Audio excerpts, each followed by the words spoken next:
ಇಂದು ಗುಂಡ್ಲುಪೇಟೆ ತಾಲೂಕಿನ ಗರಗನಹಳ್ಳಿ ಗೇಟ್ ಹತ್ತಿರ ಸತೀಶ್ ಜಾರಕಿಹೊಳಿ ಬ್ರಿಗೇಡ್ ರಕ್ಷಣಾ ವೇದಿಕೆ, ಜಯ ಕರ್ನಾಟಕ ರಕ್ಷಣಾ ಸೇನೆ, ಶಾಲಾ ಮಕ್ಕಳು ಹಾಗೂ ಎಲ್ಲ ಕನ್ನಡ ಪರ ವಿವಿಧ ಸಂಘಟನೆಯ ಪದಾಧಿಕಾರಿಗಳು ಪ್ರತಿಭಟನೆ ಮಾಡಲಾಯಿತು.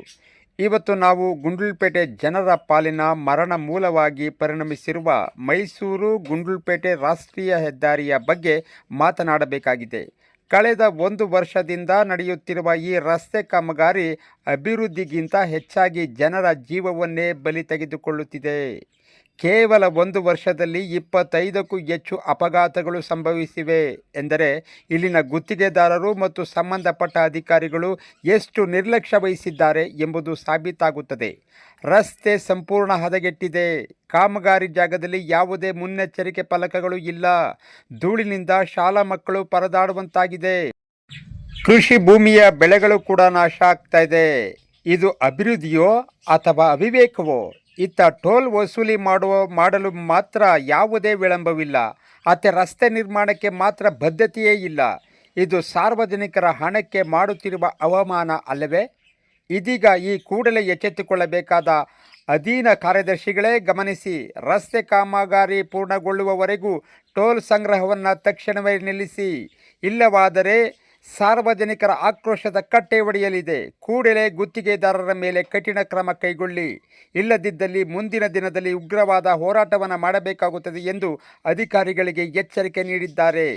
ಈ ಸಂದರ್ಭದಲ್ಲಿ ಸತೀಶ್ ಜಾರಕಿಹೊಳಿ ಬ್ರಿಗೇಡ್ನ ಸಂಸ್ಥಾಪಕರಾದಂತಹ ಗೋವಿಂದರಾಜ್, ಜಯ ಕರ್ನಾಟಕ ರಕ್ಷಣಾ ಸೇನೆಯ ಜಿಲ್ಲಾಧ್ಯಕ್ಷರಾದ ಈಶ್ವರ್, ರಕ್ಷಣಾ ವೇದಿಕೆಯ ರಾಜೇಂದ್ರ ನಾಯಕ, ಮೌನೇಶ್, ನಾಗೇಂದ್ರ, ಪುಟ್ಟು, ಶಿವನಂಜಪ್ಪ ಮತ್ತು ಶಾಲಾ ಮಕ್ಕಳು ಹಾಜರಿದ್ದರು. ಈ ದಿನ ರಾಷ್ಟ್ರೀಯ ಹೆದ್ದಾರಿ ಪ್ರಾಧಿಕಾರ ಒಂದು ವರ್ಷ ಆಗಿದೆ. 1 ವರ್ಷ ಕೂಡ ಆಗ್ತಿದೆ. ಎಷ್ಟೋ ಆಕ್ಸಿಡೆಂಟ್ಗಳು, ಎಷ್ಟೋ ಜೀವಗಳು ಹೋಗ್ತಿದೆ. ಬೇಲೂರು ಜಿಲ್ಲೆಯಲ್ಲಿ ಸುಮಾರು 25-30 ಆಕ್ಸಿಡೆಂಟ್ ಕೇಸ್ಗಳು ದಾಖಲಾಗಿದೆ. ಅದರಿಂದ ಎಷ್ಟೆಷ್ಟು ಈ ಭ್ರಷ್ಟಾಧಿಕಾರಿಗಳು ಈ ಕೆಲಸವನ್ನು ಪೂರ್ಣಗೊಳಿಸಿ ಮಾಡ್ತಿಲ್ಲ ಅಂದರೆ ಜಾರಕಿಹೊಳಿ ಬ್ರಿಗೇಡು ಹಾಗೂ ರಕ್ಷಣಾ ವೇದಿಕೆ, ನಮ್ಮ ಜಯ ಕರ್ನಾಟಕ ರಕ್ಷಣಾ ಸೇನೆಯಿಂದ ಮುಂದಿನ ದಿನಗಳಲ್ಲಿ ಉಗ್ರ ಹೋರಾಟ ಮಾಡಿ ಯಾವುದೇ ಕಾರಣಕ್ಕೂ ನಾವು ಜಿಲ್ಲೆಲ್ಲ ಬೇಗ ನಮಗೆ ಕೆಲಸ ಆಗಬೇಕು ಗುಂಡ್ಲುಪೇಟೆ ಟು ಮೈಸೂರು ರಸ್ತೆಯಲ್ಲಿ ಕಾಮಗಾರಿ ಮಂದಗತಿಯಲ್ಲಿ ಸಾಗ್ತಾ ಇದೆ. ಇದರಿಂದ ರೈತರಿಗೆ ತುಂಬಾ ತೊಂದರೆ ಆಗ್ತಿದೆ. ಈಗ ರೈತರು ಬೆಳೆದಂತ ಬೆಳೆಗಳಿಗೆ ಇವಾಗ ಏನಾಗುತ್ತೆ, ಯಾವುದೇ ರೀತಿಯ ಬೆಲೆ ಸಿಗ್ತಾ ಇಲ್ಲ. ಅದರಿಂದ ಹೋಗಿ ಏನಾಗುತ್ತೆ, ಧೂಳುಗಳು ಕುತ್ಕೊತಿದೆ. ಅದಕ್ಕೆ ಗುಣಮಟ್ಟದ ಆಹಾರವಾಗಿ ಸಿಕ್ಕಲ್ಲ ಅವ್ರಿಗೆ. ದಯವಿಟ್ಟು ಅದಕ್ಕೆ ಕಾಮಗಾರಿ ಸಾಗ್ತೇವೆ ಅಂತಲ್ಲಿ ನಿಧಾನಗತಿಯಲ್ಲಿ ಕಾಮಗಾರಿ ಸಾಗ್ತಿದೆ. ಹಾಗೆ ಹೆದ್ದಾರಿಯಲ್ಲಿ ಇದೇ ನೋಡಿ, ಪಕ್ಕದಲ್ಲಿ ಸ್ಕೂಲ್ ಇದೆ. ಸ್ಕೂಲಲ್ಲಿ ಬಿಸಿ ಊಟ ಮಾಡ್ತಾರೆ. ಬಿಸಿ ಊಟ ಮಾಡಿದಂತಾಗ ಮಕ್ಕಳೆಲ್ಲ ಹೊರಗಡೆ ಬಂದಂತಾಗ ಸ್ಕೂಲೆಲ್ಲ ಒಳಗಡೆ ಹೋಗ್ತದೆ. ಅದಕ್ಕೆ ದಯವಿಟ್ಟು ಸರ್ಕಾರ ಇಂಥ ಗಮನ ಕೊಟ್ಬಿಟ್ಟು ಮಂದಗತಿಯಲ್ಲಿ ಸಾಗುತ್ತಿರುವ ಕಾಮಗಾರಿಗಳನ್ನು ಅತಿ ಶೀಘ್ರದಲ್ಲೇ ಪೂರ್ಣಗೊಳಿಸಬೇಕೆಂದು ಕರ್ನಾಟಕ ರಕ್ಷಣಾ ವೇದಿಕೆ ಕೇಳ್ಕೊತಾ ಇದೆ.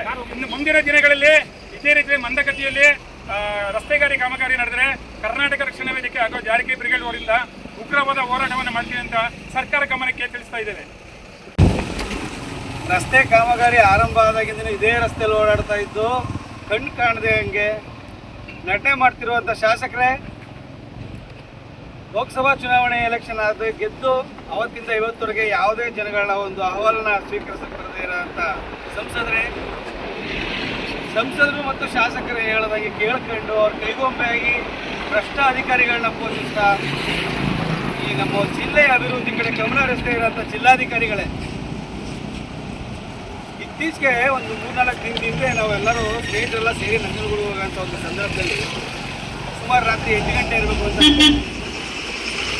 ಆ ಟೈಮಲ್ಲಿ ಮುಂದೆ ರಾಘವಪುರ ಇದೆಯಲ್ಲ, ರಾಘವಪುರ ಗೇಟ್ ಮುಂಭಾಗ ಒಂದು ಈಚರ್ ಗಾಡಿ ನಂಜನಗೂಡು ಕಡೆಯಿಂದ ಆತ ಪಾಪ ಕೇರಳ ಬಾರ್ಡರ್ಗೆ ಕ್ರಾಸ್ ಮಾಡಬೇಕು, ತರಕಾರಿನ ಏನೋ ಕುತ್ಕೊಂಡಿದ್ದ ಅಂತ ಕಾಣ್ತಿದೆ. 9 ಗಂಟೆ ಒಳಗೆ ಬಾರ್ಡರ್ ಕ್ರಾಸು ತುಂಬ ಫಾಸ್ಟಾಗಿ ಬಂದಿದೆ ಅನ್ಸುತ್ತೆ. ಮೋಸ್ಟ್ಲಿ ಏಕಾಏಕಿ ಬಂದು ತೆಗೆದು ಈ ಡಿವೈಡರ್ಗೆ ಬಂದು ವಿದ್ಯುತ್ ಪರಿಣಾಮವಾಗಿ ಏನಾಗಿದೆ, ಇಡೀ ಗಾಡಿ ಪೂರ್ಣವಾಗಿ ನೀವು ಇಡೀ ಒಂದೊಂದು ಪಾರ್ಟ್ಸ್ಗಳನ್ನ ಕೂಡ ಲೆಕ್ಕ ಹಾಕಂಗೆ ಎಲ್ಲ ಪಾರ್ಟ್ಸ್ಗಳನ್ನ ಕಾಣಂಗೆ ಎಲ್ಲ ಉದ್ರೋಗಿದೆ ಗಾಡಿ. ಸರಿ, ನಾವು ನಿಲ್ಸಿದ್ವಿ ಆ ಒಂದು ಜಾಗದಲ್ಲಿ. ನಿಲ್ಸಿದ ತಕ್ಷಣ ಇನ್ನೊಂದು 2-3 ಗಾಡಿಗಳು ಬಂದು ನಿಲ್ಸಿದ್ರು. ಪರ್ಟಿಕ್ಯುಲರ್ ಆಗಿ ಒಂದು ಗಾಡಿಯವರು ಕೇರಳ ಗಾಡಿಯವರು ಬಂದು 10 ನಿಮಿಷ ಅವ್ರನ್ನ ಆಗ್ಬಿಟ್ಟು ಅವ್ರನ್ನ ಡ್ರೈವರ್ನಲ್ಲಿ ಇಳಿಸಿ ಎಲ್ಲ ಮಾಡಿ ನೋಡಾದ್ಮೇಲೆ ಅವರೊಂದು ಮಾತು ಹೇಳಿದ್ರು, ನಿಮ್ಮ ಕರ್ನಾಟಕದಲ್ಲಿ ನಾನು ಒಂದೂವರೆ ವರ್ಷದಿಂದ ಈ ರಸ್ತೆ ತಿರುಗಾಡ್ತಾ ಇದ್ದೀನಿ. 1.5 ವರ್ಷದಿಂದ ಆದ್ರೂ ಕೂಡ ಈ ರಸ್ತೆ ಇನ್ನೂ ಸಂಪೂರ್ಣವಾಗಿ ಕ್ಲಿಯರ್ ಆಗಿಲ್ವಲ್ಲ. ಅದು ನಾವು ಮೈಸೂರಿಂದ ಬತ್ತೇರಿಗೆ ಹೋಗ್ಬೇಕು ಅಂದರೆ ಒಂದು ಕಡ್ಕೋಳದ ಹತ್ರ ಮತ್ತು ಇನ್ನೊಂದು ಮದ್ದೂರು ಹತ್ರ ನಾವು 2 ಕಡೆ ಟೋಲ್ನ ಕಟ್ತೀವಿ. ಸೊ 2 ಕಡೆ ನಮಗೆ ಟೋಲ್ಗೆ ಅಂತಂದರೆ 120 ರೂಪಾಯಿವರೆಗೂ ಕಟ್ಟಾಗುತ್ತೆ. ಈ ಒಂದು ಗಾಡಿ ಅಂದರೆ ನಮ್ಮ ಮೈಸೂರಿಂದ ಕೇರಳ ಗಾಡಿಗಳಿಗೆ ಎಷ್ಟು ಗಾಡಿಗಳು ಓಡಾಡ್ತವೆ, ದಿನಕ್ಕೆ ಲಕ್ಷಾಂತರ ರೂಪಾಯಿ ಇಲ್ಲೇ ವಸೂಲಿ ಆಗುತ್ತೆ.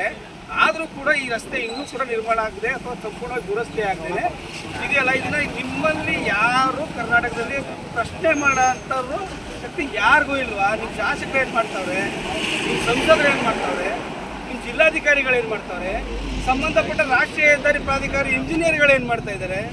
ಇದು ಯಾರಿಗೂ ಏನು ಕೆಲಸ ಇಲ್ಲ ಅಂದರೆ ಪರವಾಗಿಲ್ಲ. ಕೊನೆ ಪಕ್ಷ ಸಂಘಟನೆಯವರುಗಳಾಗಲಿ ಸಾರ್ವಜನಿಕರುಗಳಿಗೆ ಯಾರಿಗೂ ಇದ್ರ ಬಗ್ಗೆ ಜವಾಬ್ದಾರಿ ಅನ್ನೋದೇ ಇಲ್ವಾ?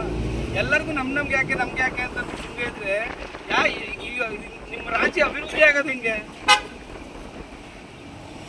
ನಮ್ಮ ರಾಜ್ಯದಲ್ಲಿ ಏನಾದ್ರು ಈ ಥರವಾಗಿ ಏನು ಅವನು ಒಂದು ನಿಗದಿಪಡಿಸಿರ್ತೀವಿ ಒಂದು ಕಾಮಗಾರಿ ಕಂಪ್ಲೀಟ್ ಮಾಡೋಕ್ಕೆ, ಆ ನಿಗದಿಪಡಿಸಿದಂಥ ಡೇಟ್ಗಿನ 1 ವಾರ ಮುಂಚಿತವಾಗಿ ಏನಾದ್ರು ಆಯ್ತು ಆ ಇಡೀ ನಷ್ಟನ ಟೆಂಡರ್ ಕೈಯಿಂದ ನಾವು ಕಟ್ಟಿಸ್ತೀವಿ. ಆ ಟೆಂಡರ್ದಾರ ಯಾರು ತಗೊಂಡಿರ್ತಾನೆ ಆ ಟೆಂಡರ್ದಾರ ಹತ್ರ ಈ 1 ವಾರದವರೆಗೆ ರಸ್ತೆ ನೋಡಿದ್ರಲ್ಲಿ ತ್ವರಿತಗತಿಯಲ್ಲಿ ಆಗಿಲ್ಲ ಅಂತಂದರೆ ಆ 1 ವಾರಕ್ಕಾಗಷ್ಟು ನಷ್ಟನ ನಾವು ಅವರಿಂದ ಭರಿಸ್ತೀವಿ. ಅಷ್ಟೇ ಅಲ್ಲ, ಆ ಟೆಂಡರ್ದಾರರಿಗೆ ಮತ್ತೆ ಇನ್ನೊಂದ್ಸಲ ಟೆಂಡರ್ ಸಿಗಬಾರ್ದು ಅನ್ನೋ ರೀತಿಯಲ್ಲಿ ನಾವು ಬ್ಲ್ಯಾಕ್ ಲಿಸ್ಟ್ ಹಾಕ್ಸೋದಕ್ಕೆ ನಾವು ಸಾರ್ವಜನಿಕರೆಲ್ಲರೂ ಸೇರಿ ಜವಾಬ್ದಾರಿ ತಗೊಂಡು ನಾವು ಮಾಡ್ತೀವಿ. ಯಾಕಂದರೆ ಪಬ್ಲಿಕ್ ಪ್ರಾಪರ್ಟಿಗಳೆಲ್ಲವೂ ಕೂಡ ನಮಗೆ ಸೇರಿದ್ದು ಅನ್ನೋದು ಅರಿವಿದ್ದೇನೋ ನಿಮಗೆ ನಮಗಿದೆ. ಆದರೆ ನಿಮ್ಮಲ್ಲಿ ಯಾಕೆ ಈ ಒಂದು ನಾಲೆಡ್ಜ್ ಬರ್ತಾ ಇಲ್ಲ ಜನಗಳಿಗೆ ಅಂತ ಪ್ರಶ್ನೆ ಮಾಡಿದಾಗ ನಿಜವಾಗ್ಲೂ ನಮಗೆ ಭಾಳ ಬೇಸರ ಅನ್ನಿಸ್ತು. ಹೌದಲ್ವಾ? ನೋಡಿ, ಯೋಚನೆ ಮಾಡಿ, ಮೊದಲನೇ ಹೈಸ್ಕೂಲು 100 ಜನ ಮಕ್ಕಳು ಇಲ್ಲಿ ವಿದ್ಯಾಭ್ಯಾಸ ಮಾಡ್ತಾರೆ. ಇಲ್ಲಿ ಬರೋ ಅಂಥ ಧೂಳು ಮಕ್ಕಳಿಗೆ ಆರೋಗ್ಯದ ಮೇಲೆ ಪರಿಣಾಮ ಬೀರುತ್ತೆ ಅಂತ ಅಲ್ಲಿ HM ಆಗಲಿ ಅಥವಾ ಅಧಿಕಾರಿ ಆಗಲಿ ಒಂದು PO ಆಗಿ ಅಥವಾ DDಗೆ ಜಿಲ್ಲಾಧಿಕಾರಿಗಳ ಗಮನಕ್ಕೆ ತಂದಿಲ್ಲ. 1 ವರ್ಷಗಳಾದ್ರೂ ಕೂಡ ಇನ್ನೂ ಕೂಡ ಇವತ್ತೇನೋ ಇವತ್ತೇನೋ ನಾವು ಸ್ಟ್ರೈಕ್ ಮಾಡ್ತೀವಿ ಅಂತ ಗೊತ್ತಾಗಿದ್ದಕ್ಕೇನೋ ಭವಿಷ್ಯ ನೀರು ಹಾಕೋರು ಅನ್ಸುತ್ತೆ. ಯಾವ ಕಾರಣಕ್ಕೂ ಇವತ್ತರೆಗೂ ನಾನು ನೋಡ್ದಂಗೆ ಒಂದು ದಿನನೂ ಕೂಡ ಸ್ಟ್ರೈಕ್ ಇವರು ನೀರು ಹಾಕಿರೋದನ್ನ ನಾನು ನೋಡೇ ಇಲ್ಲ. ಇವತ್ತು ನಾವು ಬಂದಿರೋದಕ್ಕೆ ಇವರು ಸ್ಟ್ರೈಕ್ ನೀರು ಹಾಕೊಂಡು ಹೋಗಿದ್ದಾರೆ. ಈ ಶಾಲೆ ಮುಖ್ಯೋಪಾಧ್ಯಾಯರು ಅವ್ರಿಗೂ ಜವಾಬ್ದಾರಿ ಇಲ್ಲ, BOದವ್ರ ಹತ್ರ ಅವ್ರಿಗೂ ಜವಾಬ್ದಾರಿ ಇಲ್ಲ, DD ಅವರಾಗಲಿ DC ಅವ್ರಿಗಾಗಲಿ ಯಾರಿಗೂ ಜವಾಬ್ದಾರಿ ಇಲ್ಲ. 100 ಮಕ್ಕಳ ಆರೋಗ್ಯ ಹಾಳಾಗುತ್ತೆ ಅಂತ. ಕಟ್ಟುವುದಿಲ್ಲ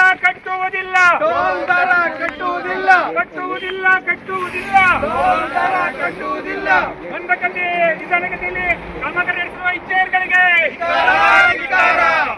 ಬೇಕೇ ಬೇಕು.